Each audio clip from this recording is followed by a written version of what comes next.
what you thought you knew from the shed of dreams, the Leake in Review. In this episode, we get a visit from Jake Gold, who talks about the Hip archives, the incredible Terry Fox Foundation video featuring the Hip's courage, and putting in the hours to make it as an artist.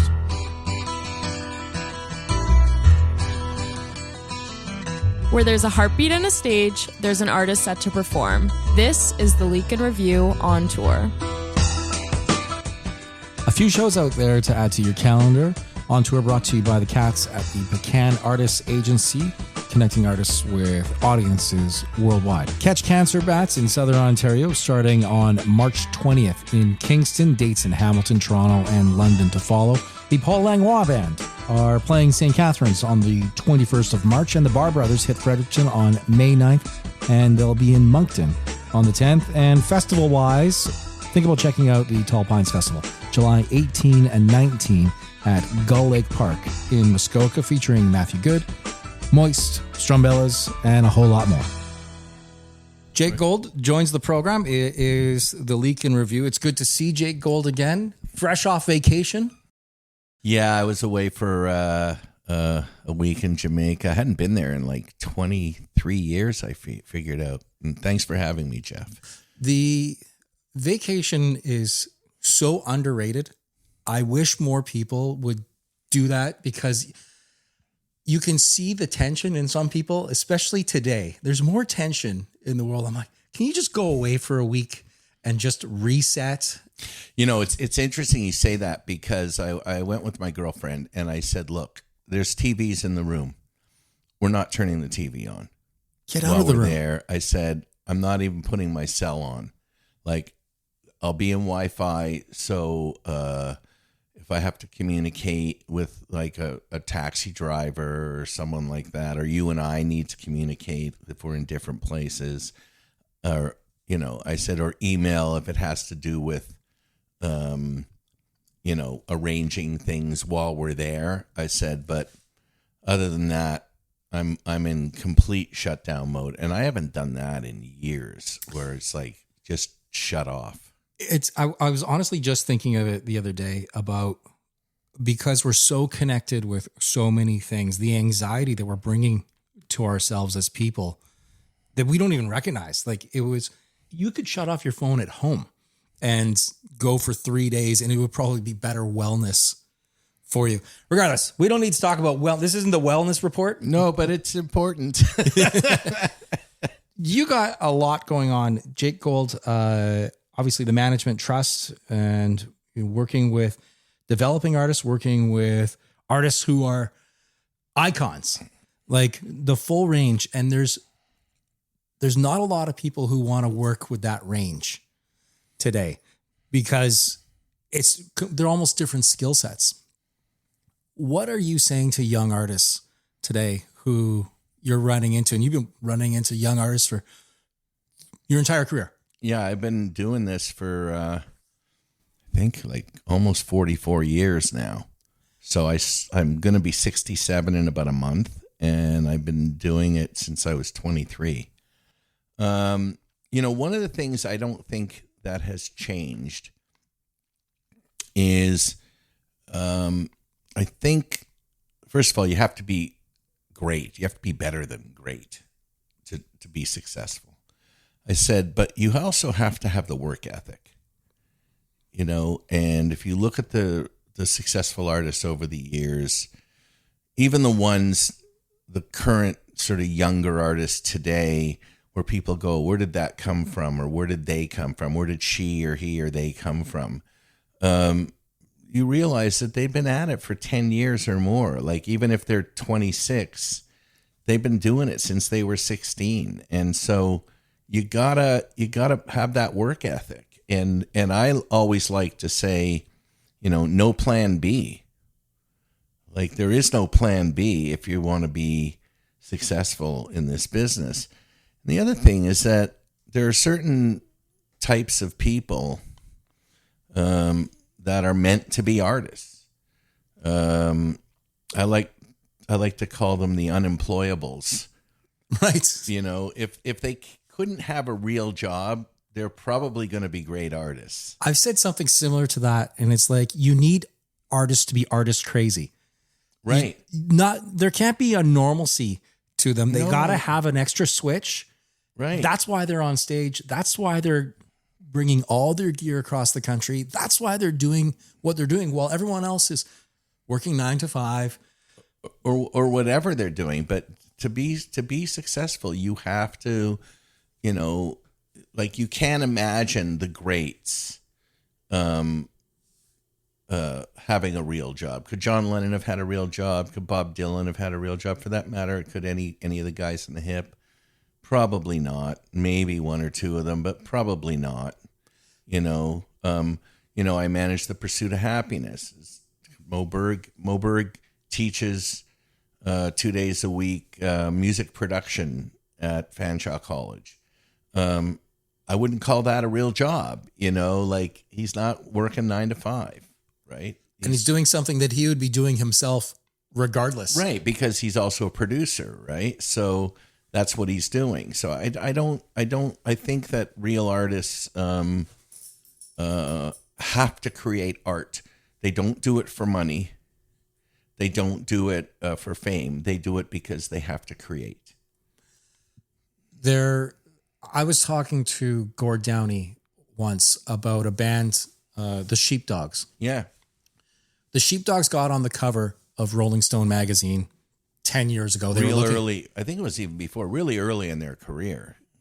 Well, it was funny because they got on. It was the next or the biggest unsigned band. That was kind of the contest. Right. Who was the most unsigned, the best And unsigned? it was a public vote kind of thing, wasn't it? Yeah.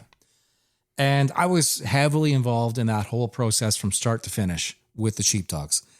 But something came up and I said to Gord Downey, and I started talking about it. And I told him that, no, this is a band that has been on the road for 8 years. They have maxed out more credit cards than you could ever imagine. Mm-hmm. And they've been across the country, a half dozen times. And Gord just looked at me and goes, I like them now. Like, Right. he was seeing it as if they were an overnight thing. But Right. no, they've been putting in the work.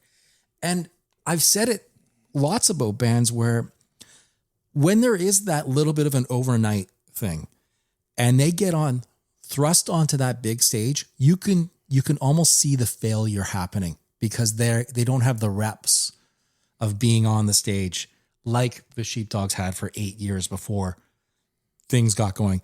The Strumbellas were another band where they had very successful songs worldwide. But it was their fourth album or something like that. Yeah. And I said to the band, I'm like, could you imagine if this would have happened on your first album? And they're like, yeah, we would have fucking crashed and burned. Yeah. We thought we were good, but looking back 6-7 years ago, we were horrible. They weren't ready. They weren't ready. And I think that that's a mistake you see a lot today. I think that you see that with bands, but you also see it with managers and agents who are putting bands in a position too soon and not sort of playing the long game. Like if you believe in yourself, then play the long game because you'll be around. But if it's almost like you're betting against yourself to take that prize too soon. I think out of all the industry, or sorry, the genres, the one genre in Canada that I think has it the worst because they're not thinking long game and they're thinking quick cash grab. They play every single festival every year.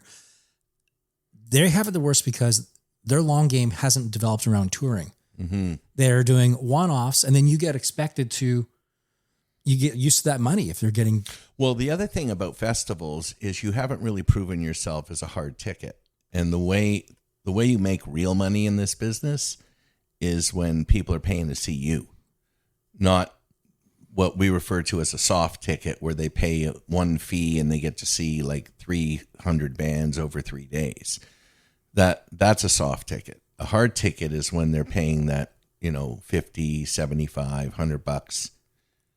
to see you in a theater or an arena or a cut down arena, that's where the real money is. Yeah, you're like Phil at a festival. We're just holding people close to the bar for most of the day until the headliner comes on. And or there are plenty of people that go to festivals because they want to see a lot of different music. Folk festivals do that, but it's sort of the sum of the parts, right? You have a lot of great names on there, and people go, "Oh, I'll check that band out." I think festivals are good when you're first starting out to get some exposure, but you got to make that move into the hard ticket if you ever want to have a real sustaining career.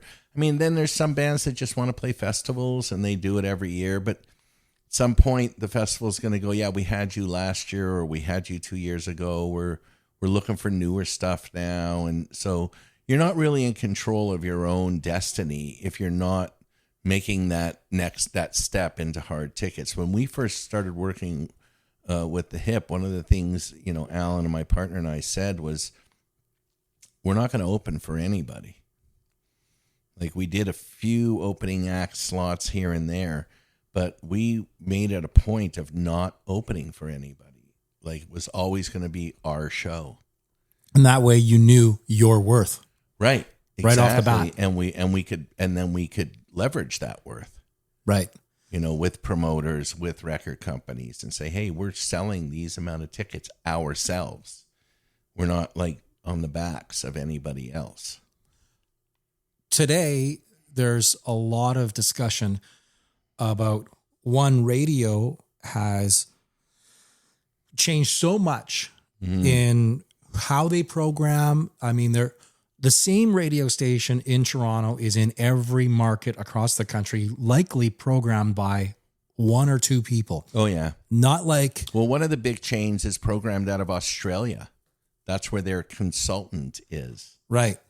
So you've got that happening. So there's less places for artists to get played on radio. As much as there's more radio stations than there was 25 years ago. Right. Still less spots to get played because everyone's playing the exact same thing.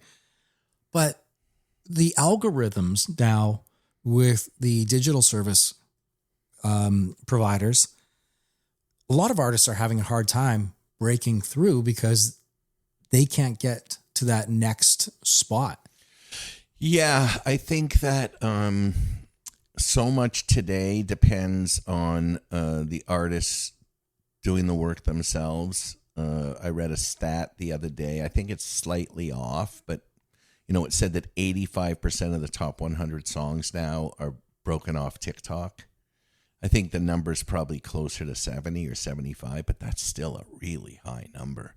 And that's still also, I think there's a long game in that too, because you could have songs that, say, Mother is an example of TikTok finding one of their songs that was 10 years old. Well, look at,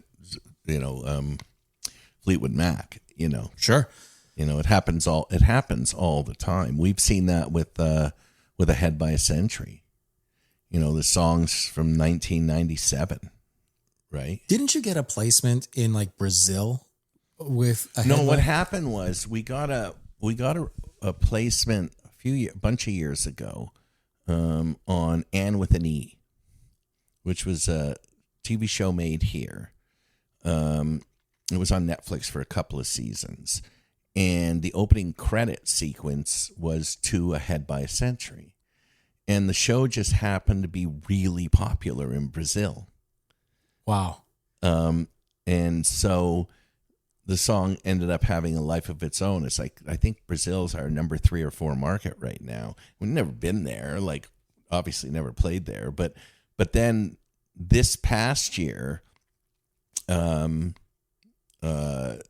show Umbrella Academy had their final season. It launched in August. And they put Ahead by a Century to open episode 5, and it was the whole song. And all of a sudden, our Shazams were like through the roof. We were averaging maybe 1,500 Shazams a week on that song. All of a sudden, it's 30,000.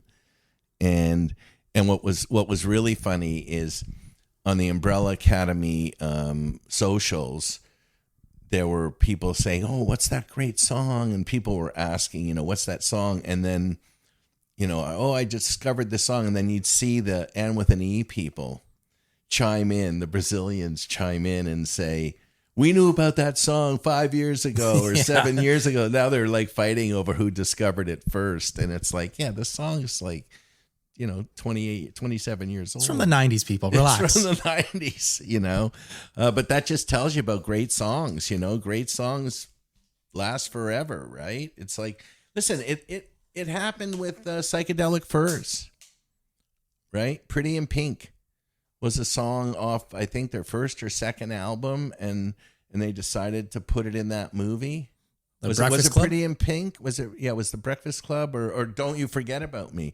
No, that was a new song, but Pretty in Pink came out before that, right? And all of a sudden they're like, this is way later. They had that movie Pretty in Pink, and they used the song, but the song was like 4 or 5 years old. I know that people like syncing Canadian acts when it comes to TV, productions in the US, because it's easier to get the clearance. Because a lot of times, if you got a sitcom that's happening, you might have time. You might only have a few days to kind of sign the deals to get music in. And Canada has punched, I think, above its weight in the amount of syncs that they have received on some pretty big shows. Listen, I think that those things are really good for a number of reasons. First of all, it's revenue. Found money. It's revenue. It's exposure at the same time. But again, it's what you do with it. Like you have to be prepared for it. Be prepared to capitalize on it.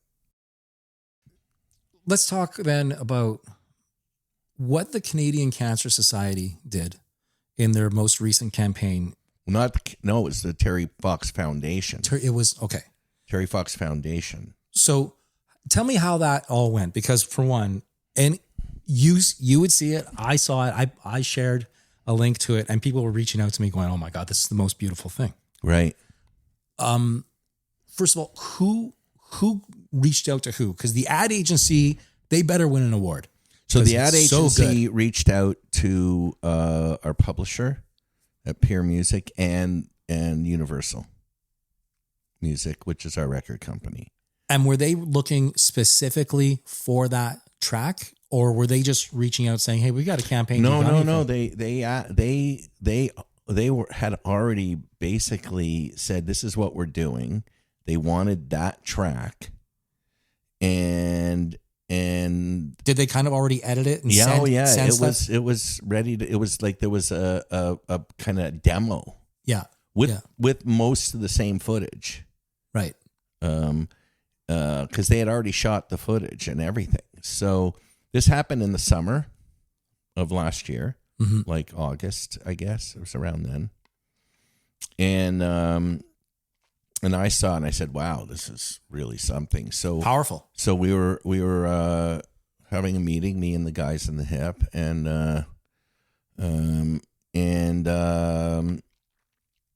we do these Zoom meetings, and I played it for everybody during the meeting, and everyone went, "Wow, that's amazing!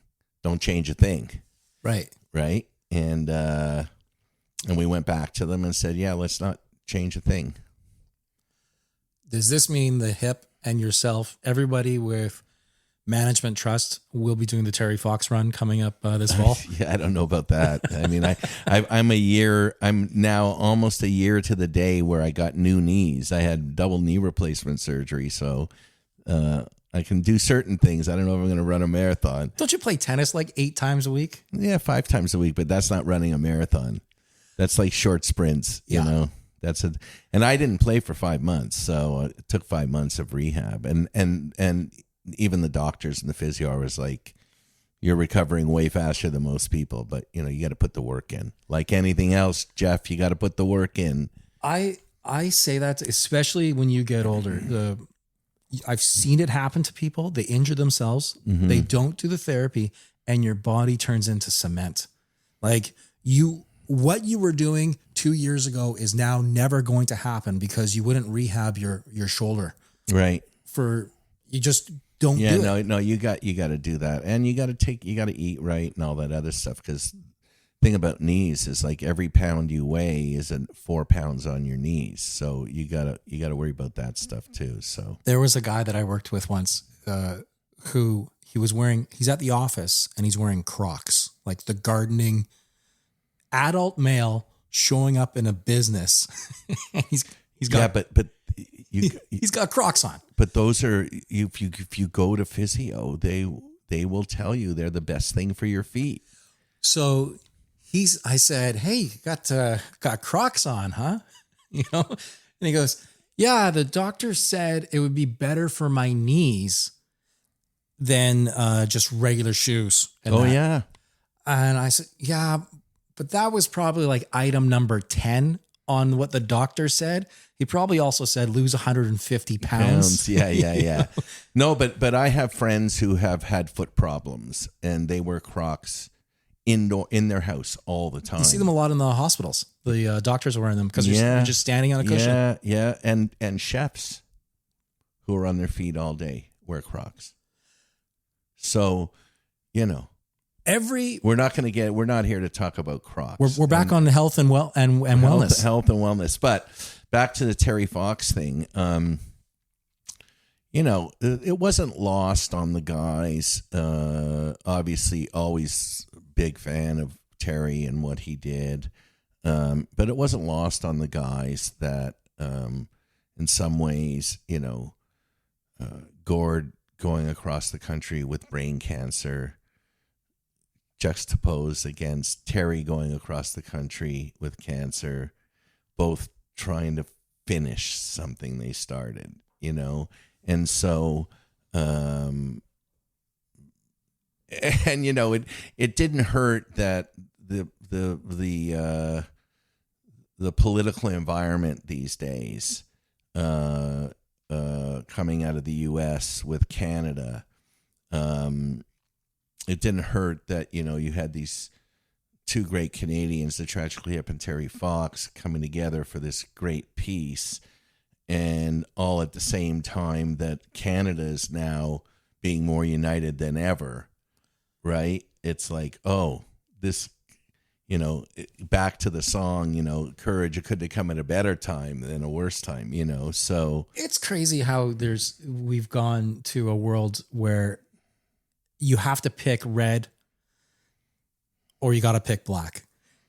You can't be in the middle anymore. You're on one side. There's no pink. There's no gray. Yeah. I think that's, we can spend 4 hours on that, Jeff, but I think that reasonable people can disseminate information and make informed decisions. I think what we have is a lot of misinformation and a lot of people that aren't willing to put in the work to make informed decisions. And if you don't put in the work to make informed decisions, your decisions are probably not going to be informed.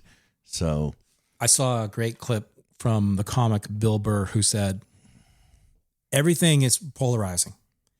Why can't we just go back to the good old days when we just all hated Russia? Right. Yeah. Everyone in the U.S. just hates Russia and we just move on. And we just move on. Yeah. We needed a common enemy. So it became a different kind of enemy. So. Well, I saw it, and it's sadly, it's only going to get worse because with AI doing what it is doing today is vastly different than what it was doing 9 months ago. And in the next few years, it's going to be very hard to tell. On the disinformation scale, but on the other side of it is there's a lot of good things that's coming out of AI. Oh, for sure. There's no question. So again, this is, being informed, I have a good friend, really successful guy in our business, super smart. We send each other memes and information on Instagram, and he sent me this one thing. And I wrote him back. I said, this is not true. Read the comments. It's not true. Yeah. Like, this is misinformation. This is not true. I said, you can't send this to people because you're spreading disinformation. Stop sending this to people. Right. So it's not true. And if you go through the comments, all the comments are straightening what this person is saying out. Yeah. And so I'm like, you But can't. who's reading them? Nobody reads the comments. Well, that's my point. So that's why I said, you got to stop sending this around. I think so. I saw But something. I'm glad he sent it to me so I could tell him not to send it around, because otherwise he wouldn't know. It's like walking around with your fly open. No, most people don't say anything about it, but the one hero is the guy who says, "Hey, buddy, you're flying low. You can zip up your pants." Yeah, I'm always that guy. You're the hero. I saw country artist Riley Green. There was a post that he had, and it was talking about Beyonce winning all the Grammys, saying like, there's all these writers on it, and she can't write her own songs, and blah blah blah blah blah blah blah. Well, country's always had a lot of writers, too. Sure, but I was reading it, and then he said a couple things. Then I was like, why would he say this? Like, why? And then I'm watching it closer and closer and closer, and it's AI. It was all produced by AI. It's fake.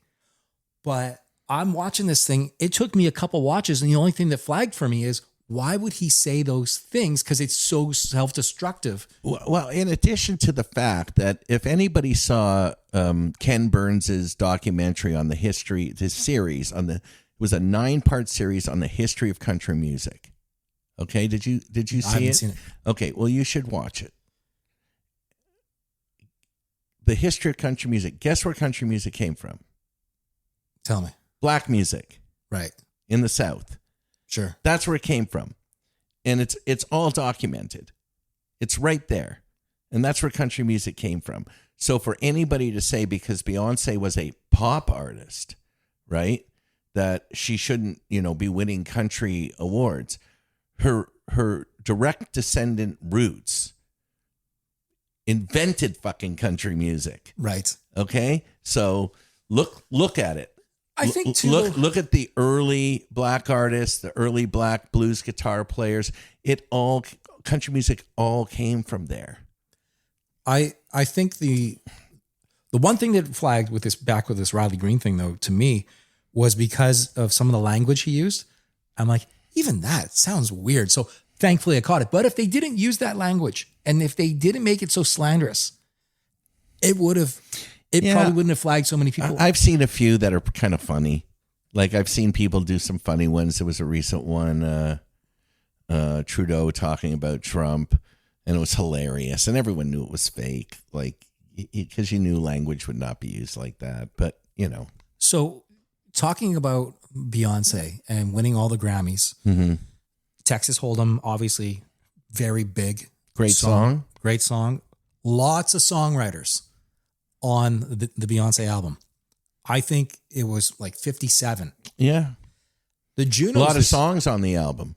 The Junos this year just announced a new category. The Junos going down at the end of March in Vancouver. Songwriter of the Year, non-performer. And long overdue. Right. Because, man, there are so many songwriters out there.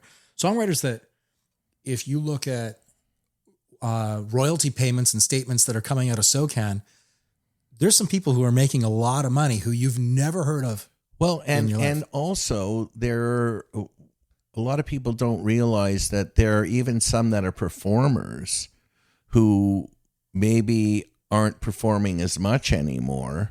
Or it's a different genre. Who write for other people. Dan Hill wrote like for 98 Degrees in the early 2000s. He was writing all kinds of pop hits. Eddie Schwartz was writing all kinds of pop hits. He wrote Hit Me With Your Best Shot. He never recorded it himself.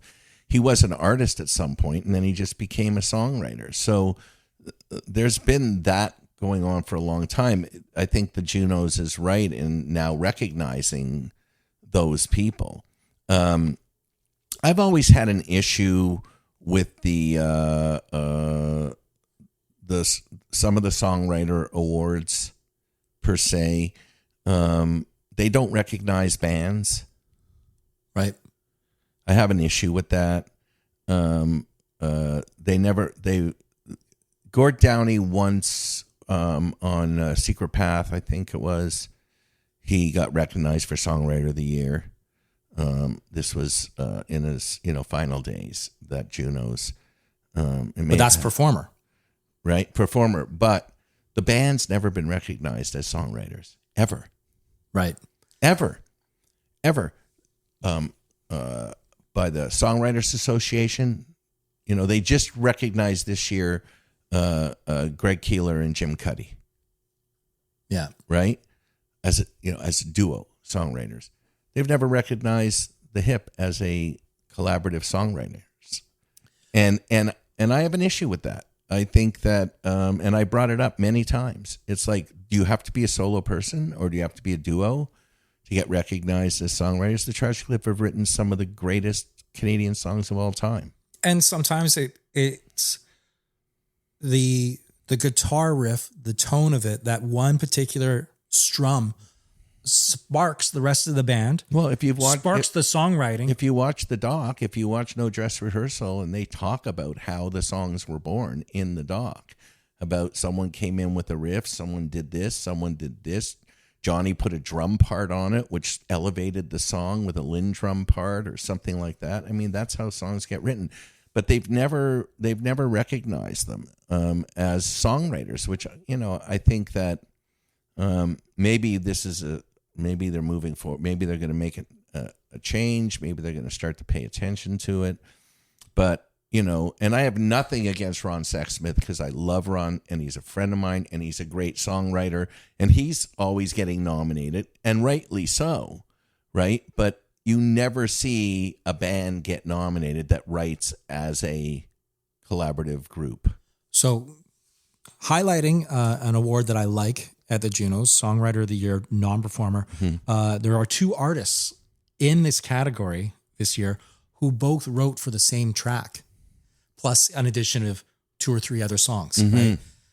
But if you're the voting people and you're basing it on just that one song, mm-hmm. Texas, well, then maybe both of them should win the award this year. Yeah, but you don't do it that way. So. But I'm saying if you're both being nominated for the same thing. And I know who you're talking about because I saw the award and I voted. So I know who you're talking about. Yeah, I mean, that's always or maybe they'll both lose because people split the votes, right? Because that can happen too, right? They merged, the Junos did though merge Breakthrough Artist of the Year with Breakthrough Group of the Year. So it's just Breakthrough Anything of the Year. But instead of having 5 nominees in the category, they have 10. Right. So now your odds at winning that award are 10%. Well, they're greater. It's actually greater. How is it greater if I've got a 1 in 10? Because it takes less votes to win. I like your angle. Right? I like your angle. It takes less votes to win. Now, if the vote is spread out over 10 people, if you get 12%, there's a good chance you may win it, That's kind of like one of those things that when we were talking about the Sheepdogs on a vote for this the best band that's unsigned. Mm-hmm. I was talking with a guy about it, Joel Carrier. Mm-hmm. And Joel said to me, who should go into this contest in Canada? I'm just helping it out. I'm helping promote this. And it was like, well, the Sheepdogs. He goes, who else? So why have another band from Canada? Why not just have the one? And then all of Canada will vote for them. Everyone in Canada is right. on their side. And that paid off. Well, see, that was one of the things that got Rush into the Rock and Roll Hall of Fame is the fans. And it wasn't just Canada. It was their fans all over the world. But that was when the Rock and Roll Hall of Fame switched. Jan Wenner was out, and it wasn't about who he thought was the coolest fucking band. And wasn't about radio play. It wasn't about any of that. Rush got on the ballot, and the fan vote got them in. Totally deserved, of course, as we all know. But that's how it happened, is the fans. The fans, and because you're rooting for your one favorite. And they're also, Rush is a unique band, too, because on the prog side of things, you've got Oh, listen, they're worldwide. They're loved worldwide in their niche, right? Like, it's funny because I'm a prog guy. That's my thing. And like, I grew up old Genesis, Peter Gabriel, like the old Genesis stuff, like old Yes, stuff like that. You don't like Invisible Touch? No. I have no issue with Phil Collins, but I have issue with Genesis post Peter Gabriel. That's a difference. It's different music. It's You just want to different listen to the Abacab album? No. You don't want that one? No. Wow. No. See, I still think that one's great. But anyways. There's some good tracks on it, but I'm more of a Lamb Lies Down and Broadway Back guy when Gabriel was in the band. But all of those bands, Jethro Tull from that era, Yes from that era, King Crimson from that era, all of those bands. Rush went to my high school, so Getty lived down the street from me, so they were influenced by the same music I was influenced by. Right. So when they made the switch, because they were almost like a Led Zeppelin type band, just a straight ahead blues rock band in the early days, even if you look at their early records. And then when they started to go more prog, when Neil joined the band and everything else, for us, it was like, oh, they're like, for us as my group of friends that listen to prog, they were like, oh, Rush is cool now because they're doing prog, You bring up, you mentioned Broadway. The Tragically Hip are part of a musical that's being produced. Yeah. The music of the Tragically Hip. And I've been to only a handful of musicals. Yeah, we just announced that last week, yeah. When is that set to start? So it's going to open in Hamilton in April of 2026. It takes that long. We're just starting to cast it. Is there going to be a live band? Oh, yeah. One of the things that I think people may not be aware of, but almost every musical you go to, there's a live band. Yeah. And that's what makes musicals great. It's live, right? And it's in the moment. Now, sure, they're acting and they're doing the same songs every night, but it's in the moment. You got to be good. And the band is live. So, do you know who the band is yet, or is no, there's auditions for everything. We did see a workshop in November, me and the guys, and a couple other people, Pat Downey and a couple other people, and the sort of people involved in it, the theater people. We saw a workshop of almost 4 songs. It was like 3.5, 4 songs of a rough sketch of the storyline and the music. And it was interpreted completely different. They had a stand-up bass and a piano and an accordion and a violinist and a drummer percussionist. And, some of the songs are sung ensemble where there's 7 people singing it. And, but I think all of us were kind of, we were surprised and delighted that there was sort of this new interpretation of the music. new imagination? Yeah. New instrumentation. I was standing beside Paul and he was talking to the musical director and he was like, yeah, I was listening to what you did with that song. And I don't know if we ever would have gone that direction with that moment in that song, but you chose to go that way with it. But, lyrically it's the same. I always think that's a weird thing. Maybe not weird, but how bands know when the song is done compared to some bands might do 9, might do 100 different versions of a song and they never can quite finish it. And then other bands like, oh no, we think we got it. It's a skill. It is, but I will say that if you ask most bands that have worked with really good record producers, that's the producer's job. The producer's job is to know when to say stop. You and the band, the Tragically Hip, have been reimagining a lot of the recordings, finding old recordings, because there's vaults of stuff that's been captured over the years. Yeah. Things that are on, I'm sure you're still in the process of transferring stuff from DAT tapes before the DAT tapes, Oh. the tape erodes and you got to put it digital. And No, we're transferring stuff still from 2-inch and 1/4-inch and 1/2-inch tape. We're almost done transferring though. We're pretty, like, we now have almost all of it that we have. And did you find some stuff lost its quality because of the tape degradation or anything? You know, we were lucky that the tapes, especially the 2-inch, were always stored really well.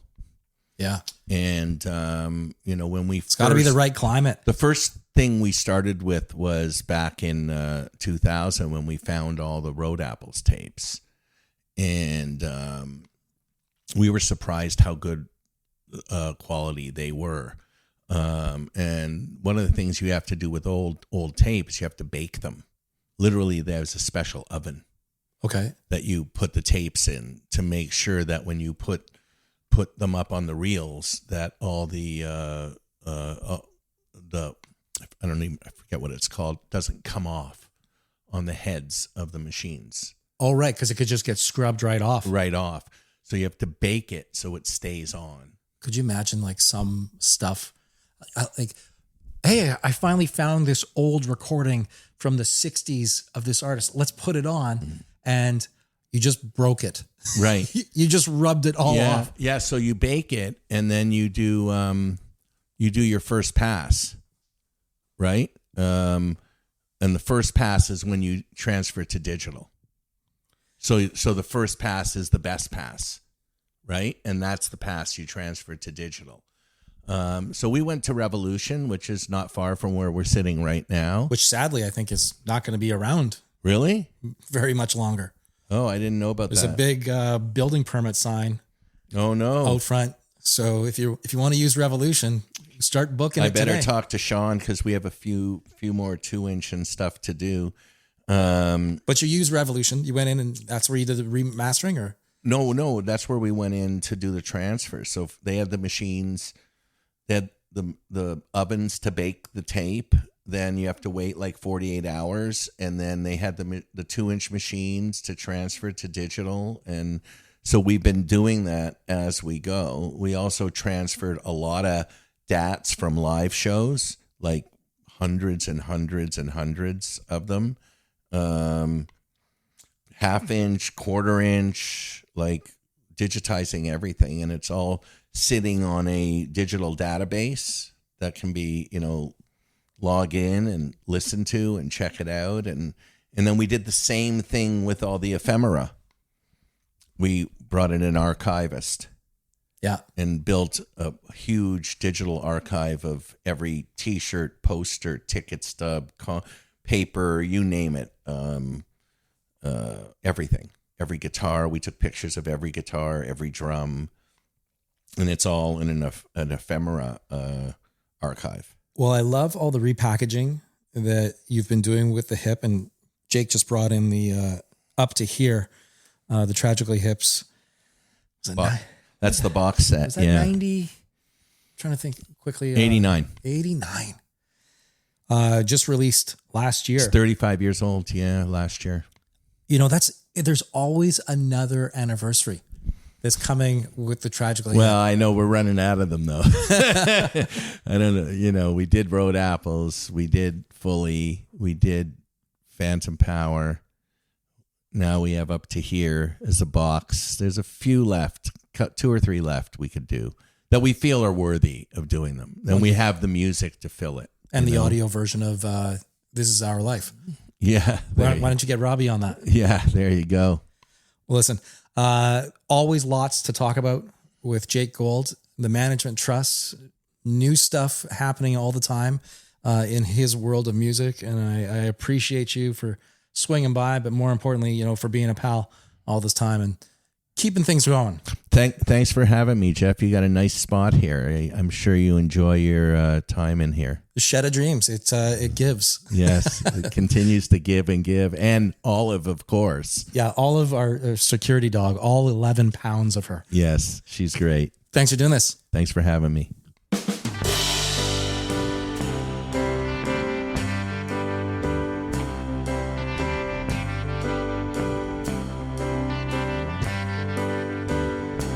now forget everything that you thought you knew from the shed of dreams.